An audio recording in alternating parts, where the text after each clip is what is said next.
Philosopher like महर्षि कनाद। महर्षि कनाद जैसे Indian philosopher ने भी बताया था कि जो भी पदार्थ होता है वो पदार्थ छोटे से छोटे कणों से बना हुआ होता है।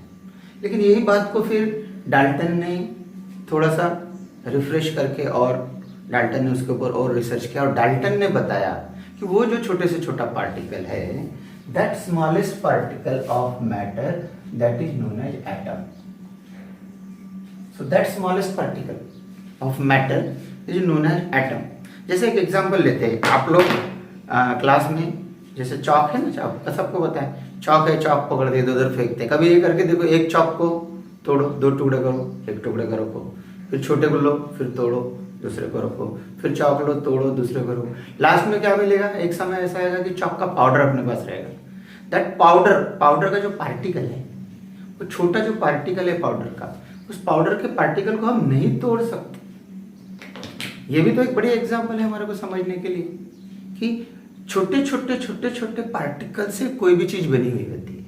सो दैट छोटे छोटे पार्टिकल्स आर द एटम। लेकिन ये जो एटम है ये हमको आंखों को नहीं दिखते।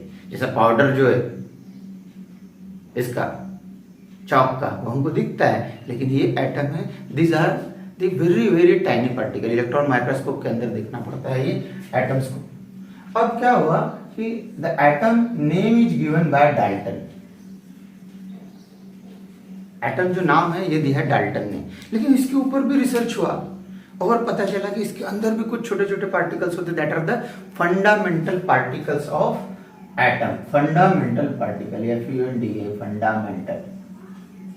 Fundamental particles. So that fundamental particles are what? That fundamental particles are proton, electron and neutron. These are the three fundamental particles of atom. Atom के अंदर और ये तीन particles होते हैं। और एक बात ध्यान रखना है, every atom is electrically neutral. Neutral मतलब उसके ऊपर कोई चार्ज नहीं होता। एटम के ऊपर कोई भी चार्ज नहीं होता। जब एटम के ऊपर कोई चार्ज नहीं होता, इसका अर्थ क्या होता है, उसमें जो भी पार्टिकल्स होंगे अगर नेगेटिव पॉजिटिव होंगे तो वो इक्वल होंगे। नेगेटिव पॉजिटिव पार्टिकल्स होंगे वो इक्वल होंगे। यहाँ पर कैसे है, this proton is having positive charge. Proton के ऊपर पॉजिटिव चार्ज होता है, इलेक्ट्रॉन इसके ऊपर नेगेटिव चार्ज होता है, और न्यूट्रॉन इनके ऊपर कोई भी चार्ज नहीं होता। ये बात आपको ध्यान रखना है। प्रोटॉन के ऊपर पॉजिटिव चार्ज होता है, इलेक्ट्रॉन के ऊपर नेगेटिव चार्ज होता है, और न्यूट्रॉन के ऊपर कोई चार्ज नहीं होता। इसमें कैसा है कि ये जो दो पार्टिकल्स है, ये जो दो पार्टिकल्स है मतलब proton plus neutron, these are present in the nucleus. Proton और न्यूट्रॉन जो है ये न्यूक्लियस के अंदर होते हैं, और न्यूक्लियस के बाहर यानी बाहर की शेल में ये इलेक्ट्रॉन्स होते हैं। This is the structure of atom. Proton और न्यूट्रॉन न्यूक्लियस के अंदर होते हैं और इलेक्ट्रॉन्स वो न्यूक्लियस के बाहर घूमते हैं। ये ध्यान रखना। तो ये इनकी डिस्कवरी किसने की? ये जो है प्रोटॉन की डिस्कवरी किसने की, इलेक्ट्रॉन की डिस्कवरी किसने की, ये भी आपको ध्यान रखना है।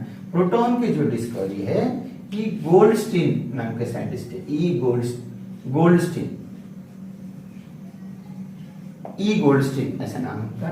और इलेक्ट्रॉन की डिस्कवरी थी कि थॉमसन ने, जे थॉमसन। और ये न्यूट्रॉन ने इसकी डिस्कवरी की Chadwick, James Chadwick. So this are the three scientist. ये याद रखना है आपको। Proton E Goldstein, electron J Thomson, and neutron James Chadwick. These are the three members who gave their ideas and their research paper. They have done research और बताया कि atom के अंदर पॉजिटिव पार्टिकल होता है, नेगेटिव पार्टिकल होता है, किसकी पोजीशन कहाँ होती है, ये इन्होंने बताया है। इसके बाद और भी रिसर्च करते गए लोग। फिर एक नील बोर्स नाम के साइंटिस्ट थे, बोर्स, उन्होंने बताया कि न्यूक्लियस के अंदर जो प्रोटॉन और न्यूट्रॉन है, ये न्यूक्लियस के अंदर जो प्रोटॉन और न्यूट्रॉन है, इसके बाहर अलग अलग शेल है।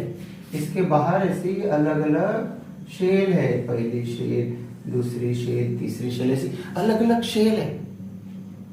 और ये शेल में इलेक्ट्रॉन्स की अपनी अपनी अपनी अपनी पोजीशन होती है, फिक्स पोजीशन होती है।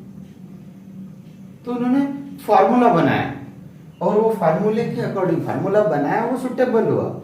और इसमें इनके अकॉर्डिंग जो फर्स्ट शेल है, पहली शेल है, दूसरी शेल है, तीसरी शेल है और चौथी शेल है, इन्होंने नाम भी दिया अलग अलग इनको।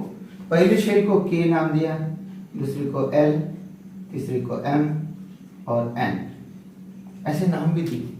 और ये पहली शेल में ज्यादा से ज्यादा, पहली शेल तो न्यूक्लियस के पास रहेगी, पहली शेल है जो न्यूक्लियस के पास रहेगी, फर्स्ट शेल मतलब न्यूक्लियस के बिल्कुल पास मिली। तो पहली शेल में ज्यादा से ज्यादा कितने इलेक्ट्रॉन्स हो सकते हैं, दूसरी शेल में ज्यादा से ज्यादा कितने इलेक्ट्रॉन्स हो सकते हैं, वो भी बताया उन्होंने। देखो पहली शेल में ज्यादा से ज्यादा 2 इलेक्ट्रॉन्स हो सकते हैं, दूसरी शेल में ज्यादा से ज्यादा 18 इलेक्ट्रॉन हो सकते हैं, तीसरी शेल में ज्यादा से ज्यादा, पहली शेल में 2, दूसरी शेल में 8, तीसरी शेल में 18 और चौथी में 32। ठीक है, ये आप देखो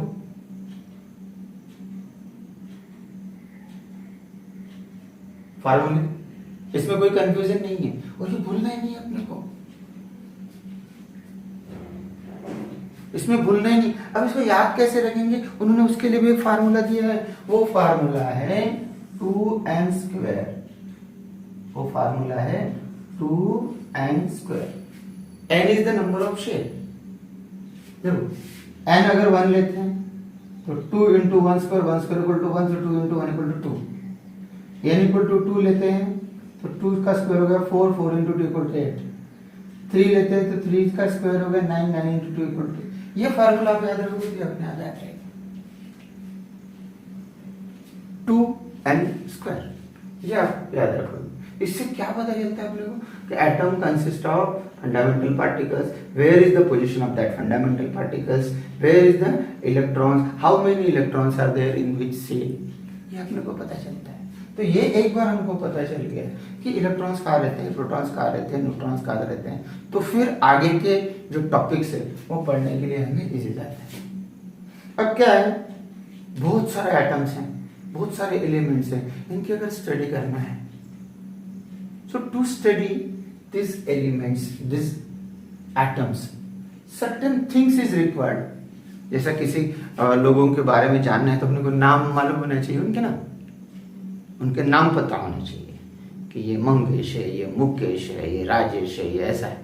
उसी तरह ये जो एटम्स हैं इनके नाम भी पता होने चाहिए, तो उनके नामों को भी धीरे धीरे पता किया गया। डाल्टन ने शुरुआत में जैसे नाम दिया ना एटम, ये वर्ड डाल्टन ने लाके दिया, तो डाल्टन ने क्या किया, जैसे जैसे उस समय जितने भी एलिमेंट्स थे वो एलिमेंट्स को, उनके एटम्स को उसने नाम दिया अपने हिसाब से। ये भी आप इसमें देख रहे होंगे, ये जो फिगर है इसमें आप देख रहे होंगे, तो इसमें अलग अलग उन्होंने नाम दिया। किसी को गोल बनाया, उसमें काला रंग दिया, किसी को गोल बना के बीच में सी लिख दिया, उसको कॉपर बोल दिया। इस तरह के ऐसे अलग अलग ये नाम दिए, लेकिन उतने सारे गोल गोल छोटे छोटे सिंबल नहीं बन पाए।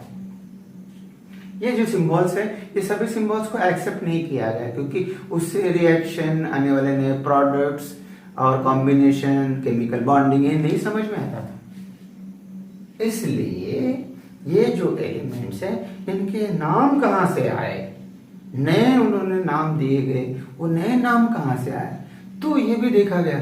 जैसे गोल्ड को यानी इंग्लिश लैंग्वेज में येलो रंग का कोई भी चीज हो, पीले रंग की कोई भी, उसको गोल्ड बोलते हैं। तो गोल्ड हम गोल्ड बोलते हैं, लेकिन वो गोल्ड नाम कहाँ से आया, वो येलो कलर से आया।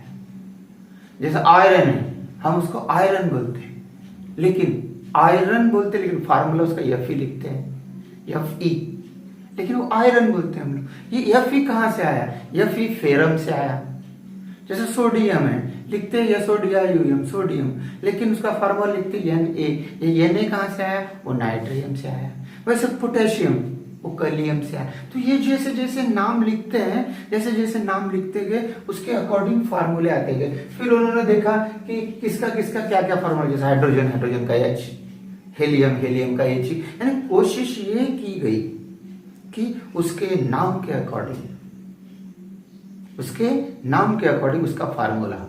जैसे क्लोरीन तो Cl, हेलियम तो He, हाइड्रोजन तो H, ऐसे नाम, सल्फर तो S। तो ये जो जितने भी नाम हैं वो सबके सब नाम को उसके अकॉर्डिंग लेने का प्रयास किया गया। अब क्या होता है, ये होगी पहली स्टेप, ये होगी पहली स्टेप जिसमें सिर्फ एलिमेंट्स के नाम, उसके ओरिजिन या फिर उसके वर्ड के, मतलब नाम की जो स्पेलिंग है उसके अकॉर्डिंग एलिमेंट्स के नाम दिए गए। पढ़ेंगे उनके फंडामेंटल पार्टिकल्स के बारे में पढ़ेंगे। जैसे मैंने अभी बोला था कि अलग अलग व्यक्ति के नाम अलग अलग होते हैं, उसी तरह अलग अलग एटम्स के नाम अलग अलग होंगे। जिस तरह अलग अलग व्यक्ति का वजन अलग अलग होता है, उसकी आइडेंटिटी अलग अलग होती है, वैसे ही हर एक एटम की आइडेंटिटी अलग होती है। लेकिन एक बात ध्यान रखना, मैं जो बाद में बताने वाला हूं, हर एक व्यक्ति की रिक्वायरमेंट जो है वो मिनिमम रिक्वायरमेंट बहुत सारी एज इट इज होती है, जैसे कि वैसी होती है।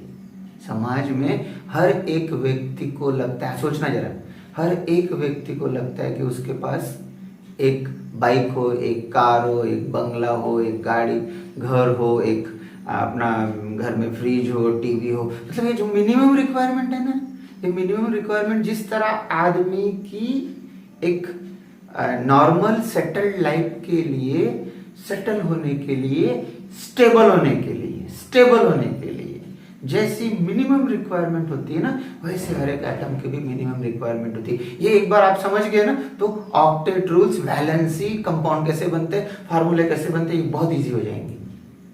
मिनिमम रिक्वायरमेंट जिस तरह प्रत्येक व्यक्ति की होती है, वैसे हर एक एटम की भी मिनिमम रिक्वायरमेंट होती है। वो बाद में देखेंगे, लेकिन पहले कुछ देखते हैं। चलो, तो पहली बात आती है कि उसका वजन क्या होगा, उसका नंबर क्या होगा। तो इसमें क्या है, हमको पता है कि एटम के न्यूक्लियस के अंदर, जो न्यूक्लियस सेंटर में होता है, उसमें प्रोटॉन और न्यूट्रॉन रहते हैं और इलेक्ट्रॉन बाहर घूमते हैं। We know that the number of electrons, the number of electrons is always equal to the number of proton, ध्यान रखना है। and moreover the number, कभी कभी, हाँ, बहुत बार नहीं, हमेशा नहीं, number of electron equal to number of proton equal to number of neutron, यह हमेशा नहीं होता, हमेशा हमेशा नहीं होता, ये ध्यान रखना। ये वाला हमेशा नहीं होता है, ये हमेशा होता है, हमेशा होता है। ये दो बातों को पक्का ध्यान रखना, ये हमेशा नहीं होता, ये हमेशा होता है, ये बिल्कुल भूलना नहीं आपने। और इलेक्ट्रॉन की संख्या और प्रोटॉन की संख्या बराबर रहने से इलेक्ट्रॉन नेगेटिव चार्ज और प्रोटॉन पॉजिटिव चार्ज वाले, इसलिए एटम न्यूट्रल होता है। न्यूट्रॉन की संख्या बढ़ भी जाए तो ज्यादा से ज्यादा क्या हो सकता है, न्यूक्लियस के अंदर का वजन बढ़ेगा। न्यूट्रॉन की संख्या बढ़ने से क्या हो सकता है, न्यूक्लियस के अंदर का वजन बढ़ेगा। लेकिन इलेक्ट्रॉन और प्रोटॉन की संख्या वैसी की वैसी रहे तो एटम न्यूट्रल ही रहेगा। ये कंसेप्ट ध्यान रखना। अब जब भी कभी किसी एटम के बारे में पढ़ते हैं तो पहला पॉइंट रहता है what is its atomic number. तो हमारे अंडरस्टैंडिंग के लिए एटॉमिक नंबर मतलब एटम का नंबर, लेकिन वैसा नहीं। Atomic number means the number of proton और नंबर ऑफ इलेक्ट्रॉन तो सेम रहते हैं, जो सेम रहते हैं, नंबर ऑफ प्रोटॉन और नंबर ऑफ इलेक्ट्रॉन ये सेम रहते हैं। तो atomic number means number of electron और नंबर ऑफ प्रोटॉन। और दूसरा है mass number. That mass number equal to, अब कोई भी चीज का वजन देखेंगे, जैसे मार्केट में गए 1 किलो बैंगन खरीदना है तो वजन बैंगन का रहेगा ना, तो एटम का वजन रुदरफोर्ड ने बताया है कि total mass of atom is concentrated at the nucleus.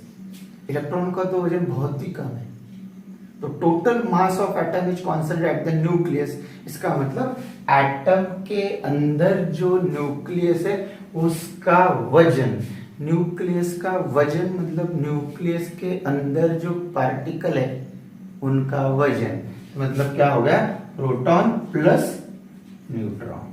ये दोनों में थोड़ी सी सिमिलरिटी ध्यान रखना, यहाँ पे और है और यहाँ पे प्लस है, ये ध्यान रखना, भूलना नहीं। यहाँ पे ये यहाँ पे ये और ये दोनों को मिला के, दोनों को मिला। अब जैसा कोई भी एग्जांपल्स लेते हैं हम लोग, जैसा हाइड्रोजन, हाइड्रोजन के अंदर प्रोटॉन, न्यूट्रॉन और इलेक्ट्रॉन, ये देखेंगे।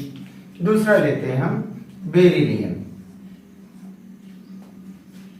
ठीक है। अब बेरिलियम में number of proton, number of neutron, number of electron. फिर लेते हैं हम एक एग्जांपल कार्बन, कार्बन में नंबर ऑफ प्रोटॉन, जो पहले लिख रहे वही लिखेंगे, न्यूट्रॉन और इलेक्ट्रॉन। अब 3 एग्जांपल लेते हैं, ये सबसे बड़े। हाइड्रोजन, हाइड्रोजन में रियली एक ही प्रोटॉन होता है और हाइड्रोजन में एक ही इलेक्ट्रॉन होता है और न्यूट्रॉन होता ही नहीं है। जैसा बेरिलियम है, बेरिलियम में 4 प्रोटॉन है, 4 न्यूट्रॉन है और 4 इलेक्ट्रॉन है। ये वाला फार्मूला जो हमेशा नहीं, यहाँ हमेशा नहीं। जैसा कार्बन, कार्बन में प्रोटॉन 6 है, न्यूट्रॉन 6 है, इलेक्ट्रॉन 6 है। अब अगर इनका हम एटॉमिक नंबर, ये एटॉमिक नंबर को डेसिग्नेट करते हैं Z से और इसको डेसिग्नेट करते हैं M से। अगर ये हाइड्रोजन का हम Z कैलकुलेट करेंगे, Z means atomic number, so that atomic number is 1। Electron या प्रोटॉन, इलेक्ट्रॉन या प्रोटॉन का number. What about the Z of this 4, बराबर। What about the Z of this 6, but what about the M molecular mass of this, molecular mass of this and molecular mass of this? ये थोड़ा सा ध्यान रखना, आज हम इतना confirm कर लेंगे, ठीक है। M मतलब क्या, molecular mass, proton plus neutron, proton plus neutron, तो कितना हो गया 8। और यहां पर क्या हो जाएगा, प्रोटॉन प्लस न्यूट्रॉन 6 6 12। और यहां पर क्या होगा, प्रोटॉन प्लस न्यूट्रॉन 1 क्योंकि एक ही है, न्यूट्रॉन ही नहीं। तो एटॉमिक नंबर और मास नंबर ये आपको समझना चाहिए।